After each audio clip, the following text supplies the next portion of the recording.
welcome to Sky Talk Fly High. Hai semuanya, balik lagi nih di Sky Talk pastinya dengan pembahasan yang semakin seru di episode-episodenya. Ya, kita juga nggak sendirian. Bener, Sebelum itu kita mau kenalan dulu. Ada siapa di sini? Ya, ada aku Dea dan aku Zi. yang akan nemenin obrolan-obrolan seru kali ini Di waktunya berapa tuh kira-kira? 30-40 menit ke depan.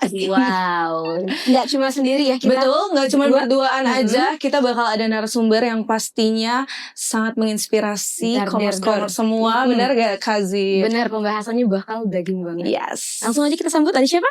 Kak Hengki. Hai. Halo Kak Hengki. Gimana kabarnya? Selalu sehat, selalu semangat. Wah, ya. Selalu ceria. Iya. Oke, boleh kenalan dulu ke commerce Hai. semuanya. Halo, ini gua dulu, aku. Gimana enaknya nih kita nih? Hai, gua Hengki. Dulu kuliah di Unila tahun 2009 jurusan ilmu komunikasi. Wow. Dan apalagi terus lanjut study lagi di manajemen and komunikasi. Oke. Respect. Berarti kita satu alma mater. Kita salam satu ilham gitu. Bener banget. Nah, Kak Hengki, kita bakal cerita-cerita sedikit nih tentang gimana sih dari kampus Kak Hengki, lulusnya bagaimana, selanjutnya seperti apa gitu. Boleh gak sih ceritain ke commerce? Oke, thank you teman-teman dari komunikasi. Jadi gue itu masuk 2009. And then sejak tahun kedua, gue berusaha mandiri di kampus. Jadi gue stop pembiayaan dari orang tua. Dan gue tidak ambil beasiswa juga. Terus gue di situ mulai start my journey. Jadi gue doing business, gue sambil ngerjain something, ya dan segala macam. Tapi juga aktif di organisasi. Sampai semester 7 sebenarnya kuliah gue udah selesai. Tapi gue tuntaskan sampai wisuda itu 6 tahun. Jadi semester 7, kemudian bisnis gue bangkrut. Zaman itu berarti 2013 something, 12-13. Gue hilang 100 sekian juta. Pada masa itu berharga banget. Dan gue harus recovery. Nah, dengan keputusan recovery, gue cuti kuliah. Cuti itu tidak cuti sesungguhnya. Nggak, tetap bayar kuliah tapi nggak lanjut skripsi. Gitu doang. Jadi gue extend waktunya. Dan akhirnya gue lulus selesai deh. Dan sejak saat itu gue berkomitmen kayaknya gue harus lanjut deh. Dan di kontak kemudian baru gue lanjut. Wow. Kehilangan uang 100 juta waktu kita masuk kuliah. Aku ngebayanginnya, ya ampun, gimana Kak recovery dari itu semua tuh? Oke. Yang pertama recovery mental pasti ya. Recovery mental itu dengan cara bertanya, menggali, dan ternyata kalau kita sadari hampir every single entrepreneurs itu pasti mengalami yang begitu. Benar. Yang membedakan itu berapa lama dia recovery. Benar. Tidak ada yang tidak gagal dalam hidup kita. You guys semuanya ngerjain tugas segala macam ya. Tapi berapa lama lo punya waktu untuk recovery? Kalau anak olahraga itu VO2 max-nya ya, kalau lari dari detak jantung tinggi normal lagi itu berapa lama? Itu kan tergantung seringnya latihan. Yes. Nah, sama gua itu menganggap itu ternyata latihan yang paling penting. Recovery zaman dulu itu lebih berat dibandingkan recovery COVID sebagai pebisnis. Ternyata itu adalah latihan puzzle awal untuk recovery pada saat COVID. Terus gimana nih Kak? Pas COVID pasti kan ada ngalamin hal yang sama atau hal yang serupa gak tuh? Balik, kebetulan gua pas COVID itu justru menginvestasikan dana cadangan terakhir gua untuk sekolah. Jadi gua belajar, gua cari guru bisnis, and then dia cuma bilang gini, mimpi lo kurang gede. Jadi kita tuh perlu menyadari mimpi yang besar itu ternyata dari sini. Nah dari yang besar itu kita jadi tahu arah. Karena disitulah visi misi dan arah. Lo jalan tanpa arah tuh punya uang tuh juga gak enak. Iya mau ngapain? Lo punya, gampang gini ya. Mata uang paling berharga dalam kehidupan guys itu adalah waktu. Tapi berapa banyak waktu yang kita lakukan dalam 10 jam kita melek atau 16 jam kita hidup, 8 jamnya tidur, ternyata banyak nganggurnya. Kenapa? Bukan karena kita nggak bisa produktif, tapi ternyata karena kita nggak desain hari itu mau mencapai goals kamu. Benar. Kira-kira gak? Oke, keren banget Mas. Oke, menurut Kak Hengki alasannya memilih jalur corporate terus juga corporate training dibanding karir umum seperti kayak jurnalis atau humas gitu, kenapa gitu loh sampai gue mau di sini gitu? Mungkin gue track back dulu. Tadi gue lupa kenalan. Jadi gue sekarang itu doing business. Jadi gue punya manajemen consultant sama gue punya cafe shop. Klien gue itu dari UKM yang mau naik kelas, beberapa brand besar mau naik kelas, mau sistemasi. Dia multinational company terutama di coal mining, tambang batu bara, ada BUMN juga dan kementerian. Nah perjalanan sampai ke sana diawali dari perjalanan gue self development sebenarnya. Jadi gue itu suka organisasi, gue suka ketemu, gue suka ngajar. Sampai tiba, gue lupa di semester 2 atau 3 itu gue ketemu mata kuliah pengantar psikologi. Dan kita ketemu satu teori namanya psikoanalisis. Ternyata perilaku orang itu dipengaruhi oleh pikiran. And then gue penasaran lagi, zaman dulu tuh rame hipnoterapi guys. Hipnoterapi dan ada tokoh populer. Kok bisa nih ya gitu. And then gue cari buku, gue baca, gue praktekkan ke diri gue self-hypnosis. Dan it's work. Dan gue bongkar lagi, gue pertemukan dengan mata kuliah pengantar psikologi. Ketemu. Gue penasaran, gue ambil pembelajaran sampai instruktur hipnoterapi. Dan ternyata ilmu itu adalah ilmu untuk self-development gue. Sampai akhirnya gue menemukan satu alasan untuk hidup yang anak-anak muda sekarang kenal dengan ikigai, yaitu sharing, teaching, and then developing people. Jadi DNA gue itu develop people. Gue bisa meriang kalau gue gak develop people. Gue paling benci dan terketin tanggal merah. Karena di tanggal merah, hari libur itu gue gak bisa ngapa-ngapain. Ke kantor gak ada orang, gak ada anak-anak. Mau kemana lagi? Jadi gue pasti cari kesibukan, diskusi apa. Karena gue menetapkan hidup gue untuk develop people and grow with a lot of people. Sampai akhirnya ketemu masa di 2020. After 2020 tepatnya gue udah mulai ke corporate, tapi belum pantas karena masih di bawah 30 sih waktu itu. Expertise juga masih dipertanyakan. After 30 barulah momentum terjadi. Dan kalau di industri training, dunia tambang itu adalah dunia paling indah dan pakai. Selain cuannya tinggi, segala macamnya, dan masuknya susah. Barrier to entry-nya tebal. Dan gue ditantang untuk menuntaskan satu problems, diskusi dengan berbagai anak tambang dari berbagai lulusan Indonesia dan luar negeri. Yang gue bukan anak tambang, gue anak komunikasi, dan masih belum S2 gue. Masih S1 komunikasi, dan gue harus problem solving. Alhamdulillah waktu kuliah gue belajar problem solving. Di kelas kita kan belajar problem solving. Organisasi gue dulu anak BEM dan segala macamnya. Alhamdulillah tuntas, dan di situ ternyata tipping point gue untuk masuk ke corporate. Kenapa nggak jurnalis? Karena gue suka ngajar. Terus gue tuh independen, gue nggak pernah kerja kebetulan. Jadi gue mau bangun bisnis dari kuliah, gue bangun bisnis. Dan ya itu adalah way of my life, itu jalan hidup gue. Keren ya, aku baru kali ini nemu orang gak suka tanggal merah loh. Bener. Karena biasanya Gen Z kan nungguinnya tanggal merah kan. Hari libur. Lu kan sih lebaran ya? Lebaran itu dalam arti gini. Kan kalau kita lebaran di kampung, keluarga besar gue, orang tua gue masih di kampung. Lo bayangin ya, lebaran, hari pertama, hari kedua kita nungguin tamu. Yang tidak tahu jadwalnya kapan dia datang, berapa lama dia ada di situ. Dan bagi gue itu wasting time. Beda. Jadi kalau lebaran, gue kasih durasi berapa jam, tamunya juga nggak datang atau nggak beres, gue jadwalkan dengan abang-abang gue, kita harus keluar. This something. Dan gue benci banget kelamaan tanggal merah. Gue benci libur, serius. Libur itu karena menurut gue itu santai. Bagi gue tuh libur sambil kerja sambil libur. Karena value gue tinggi, jadi gue bawa anak gitu kalau liburan sambil kerja dan segala macam. Dan so gue alirannya agak homeschooling. Jadi anak gue kan pas gue mau keluar kota, gue bisa bawa tanpa harus nunggu tanggal merah. Jadi ya gue gak terlalu butuh tanggal merah. Gitu. Mungkin commerce ada yang relate dengan Kak Hengki benci tanggal merah. Coba komen di bawah. Kayaknya kebanyakan Gen Z gak bisa relate tuh yang begitu. Kayaknya kalau dosen gak datang, yes gak ada kelas gitu. Kelas batal gitu kan. Gue juga orang gitu sih. Sampai sekarang kalau kan gue lagi, jadi gue selesai S2 pertama di manajemen sambil nunggu periode pembukaan jenjang berikutnya, gue S2 lagi. Karena gue tahu gue punya idle time, waktu yang gak produktif, dan gue sayang otak gue, jadi gue kuliahin. Gue lanjut lagi kuliah komunikasi. Dan di masa itu kadang capek, kadang kita tuh belajar terus, dosen gak datang, bersyukur. Tapi kalau kita merenung malam hari, emang kuliah itu buat apa ya?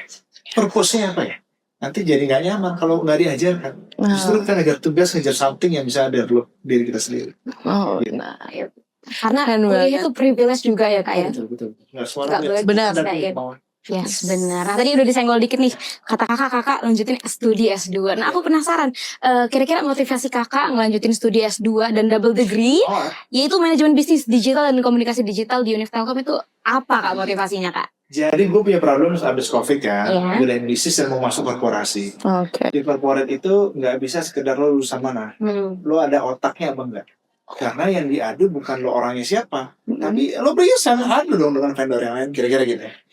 Terus yang kedua, gue mau do something dan bikin impact gue itu lebih luas. nggak ada cara lain untuk meningkatkan kemampuan berpikir gue. Jadi jenjang pendidikan itu sebenarnya meningkatkan kemampuan berpikir, Betul. cara mensintesis sebuah masalah dan segala macam. Jadi gue putuskan, gue akhirnya ambil manajemen dulu dengan konsentrasi digital business strategy. Jauh sebelum ada AI booming, di kelas gue udah bahas AI karena kita bahas big data analytics. Nah setelah selesai itu gue punya nyobain istirahat, libur kuliah gitu ya. Setelah selesai tesis, lulus, gue coba 1 semester dan gue tersiksa karena nggak ada tugas yang dikerjain, nggak ada jadwal belajar gitu. Tersiksanya itu karena waktu kita kan pendek ya, waktu hidupnya kita tuh punya kredit hidup loh dan nggak tahu kapan selesainya. Terus kenapa nggak gaspol untuk do something aja gitu, baik itu bukan diri kita atau dampak kita. Ya ini gue lanjut kuliah lagi. Jadi gue lagi semester 1 nih, mau masuk 2 komunikasi sambil nunggu jeda untuk gue lanjut ke jenjang S3 tahun depan. Kira-kira gitu. Wow. Kira-kira. Dan gue punya goals. Pernah jadi insight gue. Oke, Gue punya goals 8 gelar S2. Karena gue pengen S2 terus sampai usia 50 tahun. 8 gelar. Karena gini-gini. Kalau kita punya banyak waktu untuk cari banyak data, lo enak. Ya berarti kita mandiri ya. Self-learning kita bagus. Tapi kadang biar kita kebuka pikirannya, dapat puzzle lain, kita butuh diintervensi. Nah, intervensi terbaik itu menurut gue tuh di bangku pembelajaran, baik formal ataupun non formal. Karena kalau diskusi doang, lo nggak punya ikatan, harus nyari referensi berikutnya. Tapi kalau kuliah dipaksa, kan gue nggak belajar nilai ya, gue kejar pemahaman dan kejar kemampuan berpikir yang lebih luas. Seru banget obrolan. Semoga motivasi bisa nular ke kita ya. Jadi pengen S2 juga. Sabar, S1 dulu, santai. Oh iya, gampang ya, bismillah ya. Menurut Kak Hengki sendiri, ada gak sih cerita lain dari Akira Training dan Consulting pada tahun 2019, terus dan juga filosofi dibalik nama Akira itu tersendiri itu apa? Gitu. Jadi Akira itu gue temukan gini. Gue dari 2010 masa kuliah tahun kedua guys, gue masuk nyemplungin diri dunia training. Dulu buat anak SMA, terus berkembang. Gue dulu punya nama. Community training namanya Ikhtiar itu artinya kalau di Indonesia kan usaha. Terus gue dapat ledekan dari senior gue, lo ikhtiar mulu, kamu suksesnya lagi gitu. Jadi lo berikhtiar karena fase perjalanan hidup gue lagi usaha untuk selesai kuliah, bisnis dan lain sebagainya. Nah begitu gue jeda, gue offload di dunia training, masuk dunia bisnis murni 2014 sampai 2020. After 20 gue quarter life crisis. Jadi gue mau kemana sih? Waktu itu umur gue 29 tahun. Sebenarnya gue 10 tahun ke depan mau mencapai kehidupan apa? And then gue discuss, kebetulan istri gue seorang coach. Jadi kita ngobrol. And then gue di coaching. Dikasih pertanyaan yang men-trigger kepala gue. Jadi impact apa yang mau gue bang? Ternyata jawabannya adalah bikin company training dan consulting. After itu, COVID. Begitu COVID, bisnis gue yang lain ambruk. Ya udah mungkin yang jawabannya. Jadi diakselerasi. Apa yang gue nggak mau hidup biasa aja, gue butuh akseleratif. Makanya akhirnya muncul, akhirnya itu akselerasi Indonesia juara. Jadi mengakselerasi Indonesia untuk jadi juara. Sekarang kita jadi akselerasi juara aja. Begitu berubah jadi PT akselerasi juara. Tapi akhirnya itu ada filosofi di Jepang, artinya terang benderang, pintar, gitu. Itu arti dari bahasa Jepang. Berarti emang semuanya penuh arti gitu ya. Keren. Oke, aduh kayaknya pembahasannya semakin seru. Kita udah dulu deh. Kita next ke segmen selanjutnya. Jangan kemana-mana.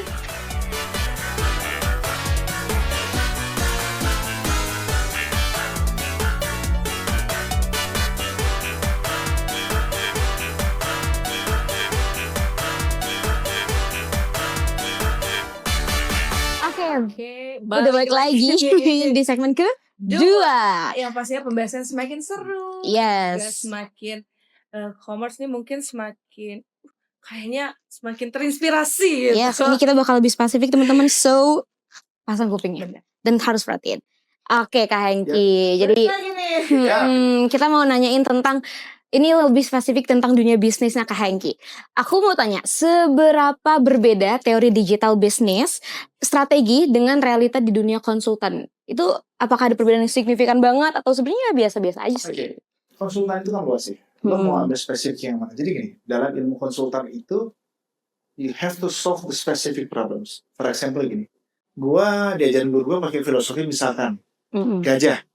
Gajah itu kita bagi jadi 3 part. Ada kepala, ada badan, ada kaki. Mm-mm. Oke, kepala ini kita cangdang lagi. Di kepala itu ada apa aja? Ada belalai, ada mata, ada telinga, ada mulut. Mm-mm. Kita cangdang lagi. Mulut itu ada apa? Ada gigi, ada bibir, ada lidah. Yang jadi masalah itu yang mana? Gigi, lidah, apa bibir? Nah, maka penyelesaiannya beda-beda.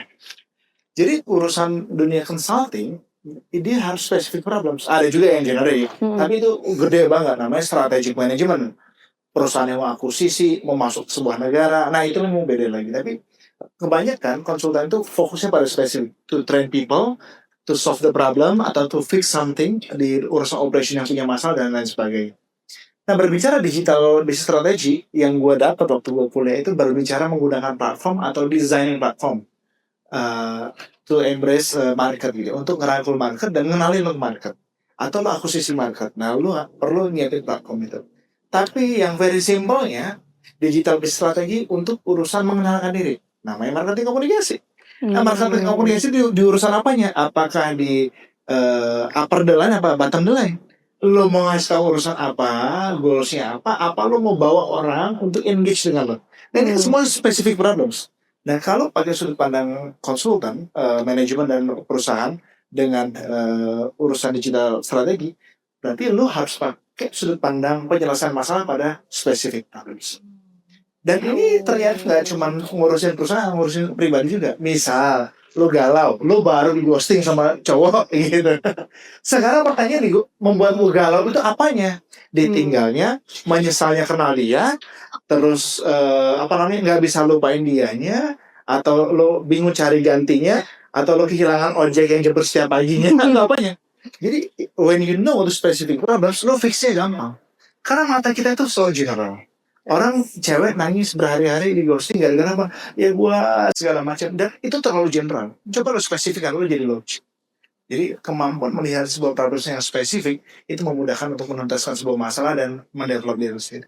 Wow. Gitu. Jadi besok kalau Udah 3 sih. Oh iya Kak, ini lagi menyerap ilmunya nih. Sambil ke kuliah. Jadi besok kalau misalnya kita pusing nangis gara-gara tugas, kita harus mikir, ini kita sedihnya gara-gara apa deh ya? Di bagian mana yang bikin gua sedih? Kalau Wow. ada tugas take home, terus di bagian mana yang gua berat? Apakah cari datanya? Apakah menuntaskannya? Apakah nulisnya? Cari data mungkin bisa brainstorm dengan GPT dan segala macam. Jadi di bagian mananya? Kalau kita sudah bisa mencacah persoalan dalam proses kehidupan kita lebih mudah bersembunyi. Karena kita tahu mana yang harus di-fix kan. Wow. Mungkin karena kalau Gen Z tuh mikirnya kayak capek banget, kesel, nangis. Betul. Tapi kita nggak tahu apa nih sudut yang salah tuh yang mana Betul. gitu. Dan yang salahnya lagi adalah dia curhat ke teman yang nggak punya skill jadi teman curhat. Oh. Justru makin Iya. makin Begitu lo curhat, sekarang gue nggak kompeten buat jadi teman curhat. Karena teman curhat itu punya skill counseling, listening gitu kan. Terus framing. Gue ada orang yang tidak kompeten dan bilang, iya kali dasar nang cowok begitu kali gitu kan. Jadi dia membawa pengalaman dia untuk bertemu dengan pengalaman lo. Seolah-olah pengalamannya sama. Di komunikasi derajat homofili. Yes. Keluar teori komunikasi ya. kerasa Derajat banget. homofili disama-samain terus. Apakah solusi? Enggak. Tapi mungkin agak menenangkan. Tapi itu bukan fix the problems. Iya kan? Maka dari itu kemampuan critical thinking kita untuk fix the problem, know the problem, understand the problem, especially specific problems, itu akan membantu sekali. Lu bisa bebas galau. Gitu guys. Pas nih ilmunya nih. Benar. Karena jujur aku sendiri tuh orangnya yang malas cerita ke temen. Karena menurut aku kalau aku cerita yang ada Makin ribet. makin ribet, dan aku tuh berpikir kayak orang tuh punya masalahnya tersendiri. Dan sometimes lo cuma butuh didengarkan. Yes. Ini malah sesi curhat. Dari bisnis tiba-tiba. Cuma pengen didengarkan. Benar-benar. Nah, apa solusi terbaik? Nulis. Ya journaling ya Kak ya. Zaman dulu dear diary, Iya. ada yang kerjain lagi. Padahal saat kita menulis, kita menumpahkan emosi. Begitu kita baca, kita jadi tahu, kayaknya di sini masalahnya. By the way, gue lagi belajar lagi tentang diary. Jadi gue lagi belajar jurnal lagi, gue lagi program mentoring bisnis. Mentor gue itu bilang begini, latihan journaling every single day. Walaupun gue masih bolong-bolong juga, tapi itu sudah membantu sekali. Mungkin aku tanya tentang Akira kali ya. Oke. Di Akira tuh permasalahan klasik apa yang sering dibawa klien untuk di Akira training dan Alright. Kita sebetulnya di UKM aja ya. Oke, boleh. UKM. Klien UKM itu kalau dia pendapatnya di bawah 5 miliar, ngomongnya omset sales gitu kan. apalagi di bawah 500, kita buat lebih kecil deh. Di bawah 500 juta ngomongnya produk khusus salah. Begitu 500 juta sampai 1 miliar setahun dia bilangnya, kompetitornya banyak. 1 sampai 5 miliar dia bilang, aduh gimana ini karyawannya udah mulai ngomongin people. Karyawan gue gimana, ini gampang resign, ini ngambil duit segala macam. Di atas 5 miliar dia akan bilang, gimana caranya gue nggak banyak di sini tapi gue bisa tetap mengetahui bisnis ini bertumbuh apa nggak sistematis. Jadi itu problem berdasarkan spesifikasi.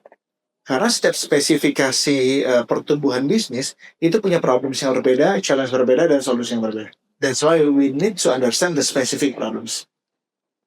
Nah, Keren. ini lebih berat pada mata kuliah etika dan filsafat. Benar. Kayaknya sama aja deh menurut aku. Sama-sama susah dicerna nih. Oke, aku sekarang mau nanya lagi Kak. Jadi ada nggak penerapan NLP and hipnoterapi dalam dunia bisnis? Apakah benar digunain untuk membantu komunikasi atau negosiasi klien? Bang. Jadi gini, kalau kita di komunikasi, teori Laswell aja ini, jadi gue lagi agak ngomong banyak teori nih. Ada sumber, ada medianya, ada isi pesannya, ada orangnya. Dan ujung-ujungnya kita ngejar dampak. Kalau di teori komunikasi gitu ya, SMCRE, ada itu.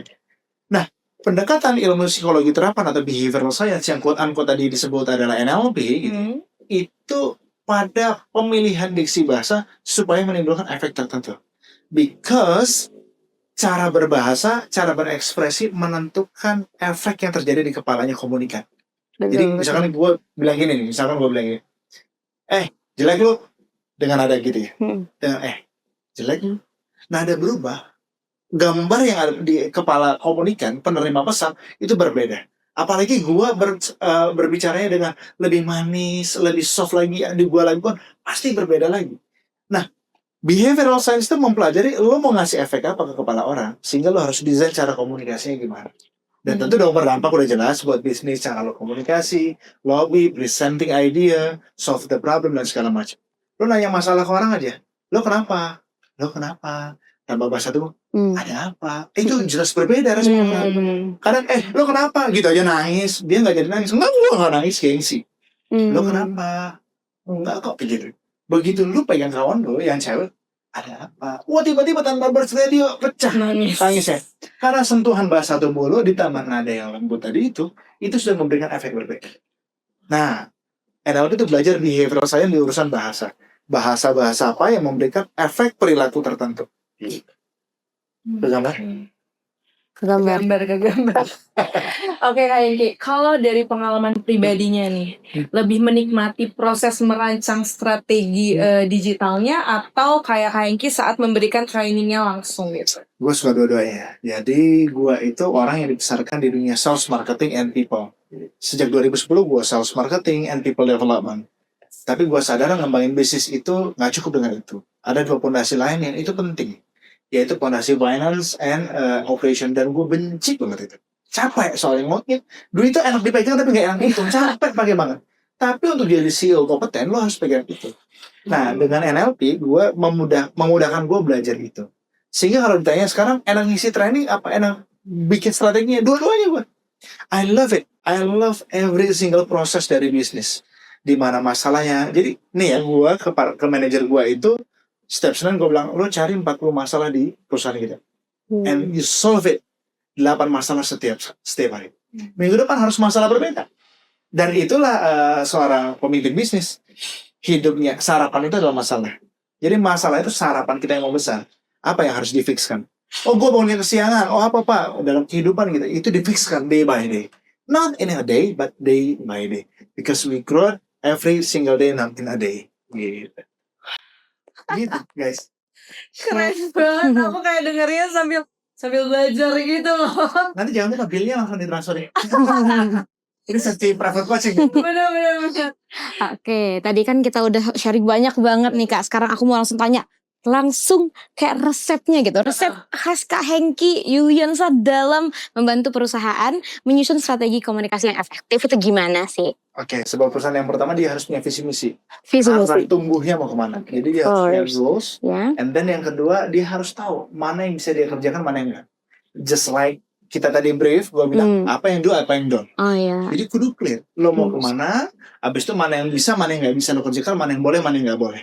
For example, lo mau ke Bakauni, Pelabuhan Bakauni, clear ke Pelabuhan Bakauni. Beda dengan kemana? Ya udah jalan-jalan aja, kemana nyore gitu, nggak clear.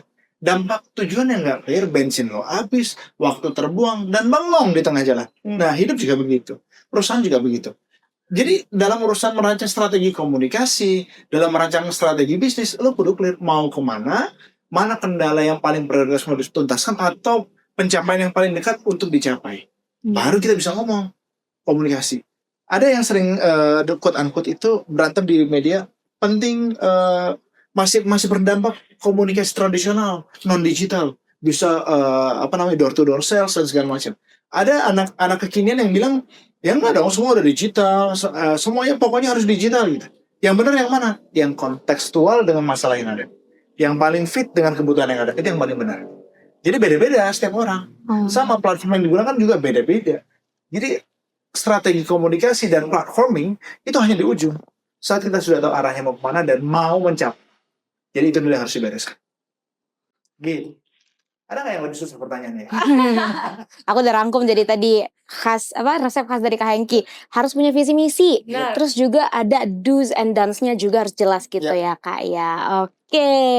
Oke, itu aja. Kita next ke segmen selanjutnya kali ya. Ya nggak kalah seru Yang pastinya. benar. Hai Komers. Hai, balik lagi nih. di segmen 4. Yes. Betul banget. Jadi lo ngapain? Nanya lagi langsung ya. Nanya-nanya lagi pastinya. Oke, Kak Hengki, kita cepat aja kali ya. Oke, menurut Kak Hengki ada gak sih tantangan terbesar menjadi CEO sekaligus konsultan di dunia bisnis dan communication? Ada, yaitu diri sendiri. Wow. Dalam ilmu, jadi gini, gue belajar dari berbagai guru, CEO, tokoh-tokoh, satu kalimat yang konsisten dia ucapkan, kalau lo mau besar lah, develop your leadership capacity. Jadi kapasitas kepemimpinan. Dalam satu teori, namanya teori John C. Maxwell, dia itu bapak leadership modern yang masih hidup sekarang, 76 tahun kalau nggak salah usianya. Dia bilang ini adalah katup. Hukum pertamanya adalah hukum katup, batasan. Organisasi dan pencapaian kita itu tidak akan pernah lebih besar daripada katup itu. So kalau lu mau hidupnya lebih besar, katup lu harus naik. For example, masalah hitung-hitungan anak SD sekarang diserahkan ke para mahasiswa-mahasiswi, chill gampang. Kenapa katup berpikirnya udah naik, kapasitasnya udah naik. Tapi kalau masalah S3 belum tentu, karena belum pernah belajar, bukan karena belum pernah belajar dan katupnya belum sampai. Jadi kadang kita tuh bilang kita nggak mampu, nggak bisa, blow on dalam tanda kutip, karena kita ketemu masalah dengan existing conditionnya kita, existing capacity-nya kita. Yang selalu kita lihat masalahnya itu bukan apa yang perlu buat tingkatkan supaya masalah ini kelihatan kecil. That's katup, law of the lead. So tugas kita naikin katupnya. That's why naikin katup itu urusannya dengan beresin diri sendiri. Berdamailah dengan diri sendiri. Ini banyak anak muda belum besar, bisnisnya ya baru dimulai, tapi habis itu masalah isunya uang, trust segala macam gara-gara belum berdamai dengan diri sendiri. Bisnis untuk balas dendam, capek kere, capek miskin, capek dibully. Bisnis untuk pembuktian. Jadi selebgram untuk pembuktian. Biar dipuji, biar di like segala macam. Hati-hati itu sakit ya. Karena hal itu terjadi dia belum menerima dirinya, belum acceptance, dan dia belum memaafkan dengan masa lalunya, dan dia belum berdamai. Lo damai dulu dengan diri lo, baru lo bisa kembangkan diri lo. So, mengembangkan diri lo itu ada investasi terbaik untuk 10 tahun depan. Baru lo bisa jadi CEO. Gitu. Kita teman-teman. Bener banget. Selanjutnya. Tadi kan ada kita bahas tantangan nih Kak. Oke, selanjutnya ada gak sih kayak pencapaian lalu kayak atau momen yang paling berkesan selama perjalanan karirnya Kak Hengki nih? Masuk tambang sih. Masuk tambang ya, dan yang ngontak gue tuh adalah direkturnya. Jadi direktur yang ngontak, dia kenal, halo Pak Hengki, saya dari perusahaan ini, salah satu perusahaan besar di Indonesia. Terus dia bilang, Pak, saya suka dengan kontennya Pak Hengki di Instagram, boleh nggak kita diskusi? Dan kita diskusi. And you know guys, diskusi itu ini gua, di sini ada 15 orang timnya dari lulusan kampus-kampus besar di Indonesia dan dari luar, dan gue ditanya di hal yang gue nggak ngerti. Itu udah lebih ngeri daripada skripsi. Skripsi udah ngajak, lo ngerti. Ditanya, dan lo harus menjahit 15 ucapan orang itu. Kalau lo nggak melatih kepala lo dari sekarang, lo nggak bisa ngejahit itu. Begitu gue udah selesai ngejahit problemnya itu dan ngasih solusi dari sudut pandang NLP gue tadi, behavioral science. Masuk sesi kedua, gue diuji speech dalam waktu 15 menit. Pagi, Zoom, dihadiri banyak orang. Dan apa respon orang mendengarkan speech gue? Baru gue dikasih kesempatan panggung. Dan Masya Allah itu panggung itu adalah panggung besar berisi convention. Jadi para pejabatnya se-Indonesia datang. Gue punya waktu 45 menit, gue harus speech dan berdampak berimpact. Nah, alhamdulillahnya di situ gue berhasil. Turun panggung disalamin. Nanti kita ketemu lagi, kata CEO-nya. Nah, dari situlah perjalanan gue 3 tahun terakhir ngisi tren di berbagai perusahaan tambang itu terjadi. Kira-kira begitu. Dan terakhir tuh, gue present meeting tentang sebuah solusi yang agak kompleks di perusahaan itu di board meetingnya mereka. Dan bagi gue itu prestasi, nggak semua punya kesempatan. Meeting di board meeting sih. Kalau kita ngomongnya pendapatan misalkan 10 juta, 50 juta, 1 miliar, dia itu per jamnya berapa miliar tambang itu. Kebayang gak sih? Berapa juta ton yang dia produksi. Nah, gue sedang berhadapan dengan manusia sekian juta ton batu bara. Berarti manusia sekian triliun yang dia harus meeting sama gue, kalau dia ambil keputusan apa, berdampaknya pada apa. Dan itu naikin ke atap gue berpikir sih. Jadi gue jadi tau kerangka berpikirnya gimana, how they solve the problem dan segala macam. Itu tuh privilege buat gue. Rasa syukur yang luar biasa. Keren. Oke, karena dari experience kakak kayaknya udah banyak banget gitu. Aku pernah aja, menurut kakak, pandangan kakak terhadap kesiapan SDM Indonesia, terutama di Lampung ya, yang menghadapi era digital dan transformasi bisnis itu gimana? PR anak Lampung, karena gue punya biro psikologi dan gue meneliti secara saintifik anak-anak di Lampung juga, baik dengan kualitatif di 5 tahun terakhir. Ada 3 tantangan kita anak muda Lampung. Yang pertama adalah rendahkan ego. Kita ini PR-nya agak ego sih. Ego, karena gue anak Lampung, gue juga ngerti, gue juga bisa. Kayak gitu bisa gue. Dan dampaknya ada susah kolaborasi. Teman-teman di Lampung itu susah ketemu partner kolaborasi. Kalau di Jakarta, di Bandung gitu, ya gampang. Kenapa kita susah kolaborasi? Kita gak percayaan. Udah gak bisa, kita selalu ingin memandang diri itu lebih tinggi daripada orang lain. Coba yang pertama, turunkan ego. Yang kedua adalah harus ciptakan ekosistem. Gua selalu speech dimanapun berbicara ekosistem. Kalau lu gak punya lingkungan yang mendukung, lu harus ciptakan. Lu harus desain. Lingkungan yang mendukung tuh yang selalu siap menerima kalau lu salah. Karena itu adalah ruang tumbuh. Selalu mengingatkan lu kalau lu jalannya belok. Selalu mengajak lu untuk bertumbuh. Kalau ketemu tuh yang diobrolin bukan ngomongin orang lain. Bisa gak sih dia gimana? Bukan. Tapi ngobrolin visi, mimpi, rencana. Yang ketiga ada support system.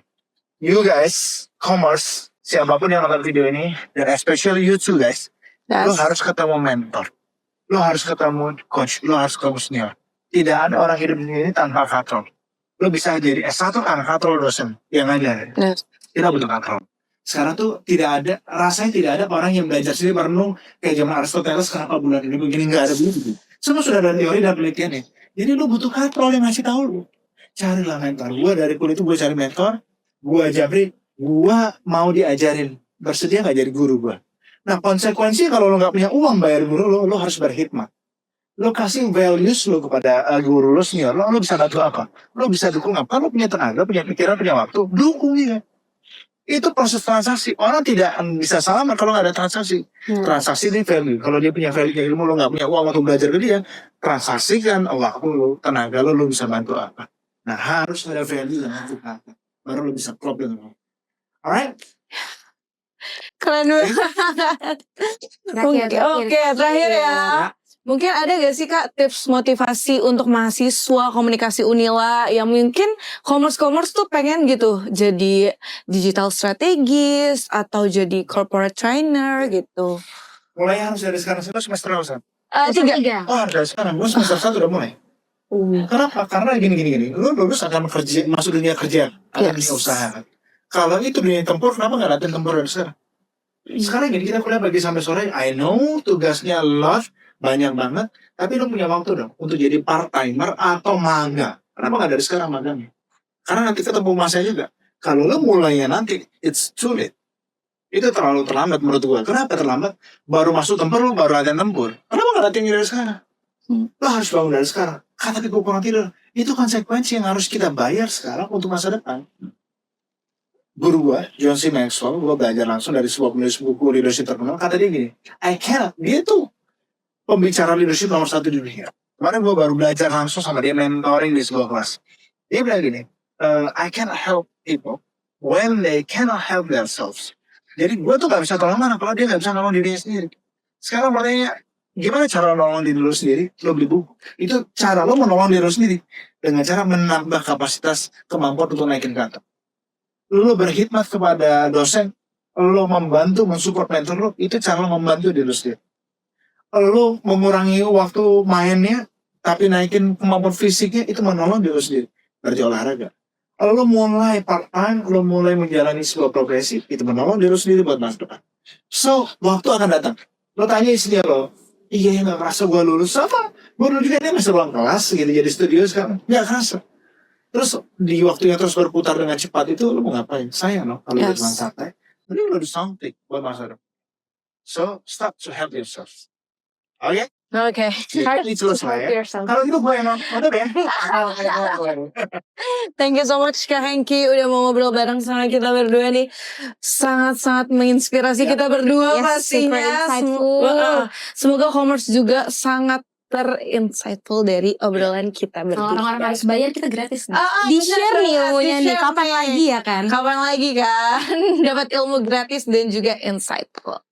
Oke, Commerce, kayaknya kita sampai sini aja pembahasannya. Benar. Dan jangan lupa nonton talk show berikutnya. Di YouTube Komunila, yaitu Komunikasi Unila, dan juga di Spotify, Komunikasi Unila. Dan jangan lupa follow Instagram Komunikasi Unila. Apalagi nih? Spotify, Instagram, YouTube, Twitter, semua Banyak kita ada semuanya. teman-teman. Dan jangan lupa di follow dan juga ditonton gitu. Yay. See you Sky Talk. Bye. See you Kak Hengki. Ya, terima Thank you kasih so banyak. much.